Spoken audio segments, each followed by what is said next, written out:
मंत्री भावे राज्यर उपमुख्यमंत्री भावे मो सामने देखा जाउथिबा जनसमुद्र सुभद्रा शक्तिर ए मान्यता पाई समस्त सुभद्रा भौणी मानंको मो मंचरु नमस्कार करुछि कि सुभद्रा शक्ति मेला प्रथम थर पाई जिला को आसिला राज्य रे 1 रु 12 दिन हेला परे प्रथम थर पाई पुरी रु सबु कथा आरंभ हब भावी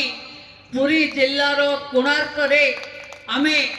सुभद्रा शक्ति मेलार राज्य स्तर रे आरंभ कलु। मु धन्यवाद देवी जिल्लार प्रशासनिक अधिकारी माननको आपणको दायित्व नौथिबा समस्त बंधु माननको जे साहस करी कोणार्क फेस्टिवल सरिबार 2 दिन पर्यंत आपन को एक्सटेंशन दे सुभद्रा शक्ति मेला को गोटे ब्रांड रे परिणत कले जे आज रैंप रे चलेवा पई योग्य बनैछि जदि किए से होछि वर्ल्ड स्किल सेंटर जे महिलांकर शक्ति उपरे सामर्थ्य उपरे भरोसा करी आमर 120 जन भौणी मानको ब्यूटी पार्लर ब्यूटी सैलून एवं फैशन करिवार गोटे सुजोग दैछि।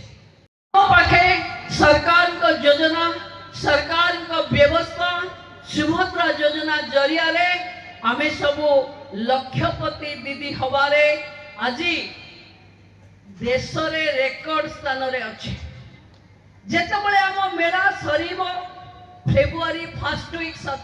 राज्य रे आमे 350 गोटिए मेला रे करिथिले लक्षपति दीदी एवं महालक्षपति दीदी आमे 10 जन को बोलैथिले। आज एई जो 200 रु ऊर्ध्व स्वयं सहायिका गोष्ठी मानकर ये स्टॉल थिला आपण माने 50 जन स्वयं सहायिका गोष्ठी रो महिला एठी लक्षपति दीदी हेचंती।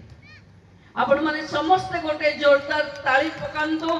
तांकर परिवार सहित समाज रे भी तांको पई जो मनोबल वृद्धि हैला मु भाबुची आगको महालक्षपति दीदी हवा पई से माने प्रयास करिवे। बंधु माने महिलांक हाथ रे आर्थिक स्वाधीनता महिलांक हाथ रे आर्थिक व्यवस्था एवं अर्थनैतिक दृष्टिकोण रु ओडिसा को एक विकसित राज्य भावे देखिबा पई माननीय मुख्यमंत्री को नेतृत्व रे 2036 रे आमे विकसित ओडिसा रो स्वप्न देखुछ। ये स्वप्न एभली हबो जोठी प्रति घर रे जणे महिला लक्षपति होती प्रति गाँ रे गोटे महिला 10 लाख माने 10 लाख रु अधिक टंका रोजगार करुथिबो एवं प्रति पंचायत रे भौणी माने कोटिपति हबार आख्या पाउथिबे। ये धाड़ी को जीवा पाई आमे आत्मनिर्भर भारत रे जहाँ आम पाखे प्रोडक्शन रो कमी अछि आज आमे बड़ी रे सरप्लस शहर रे बुलिबा राज्य राजधानी रे बुलिबा मास्कट आज कोणार्क रे आपण को फैशन डिजाइनर बा फैशन शो पाई के आसी उपस्थित हेछि। बंधु माने अनेक बाट आगो को जीवार अछि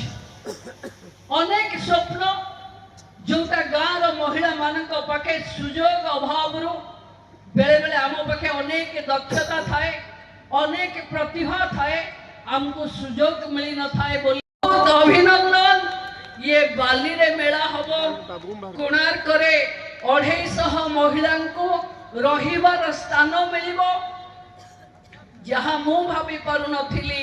अधिकारी माने ताकू करी देखैले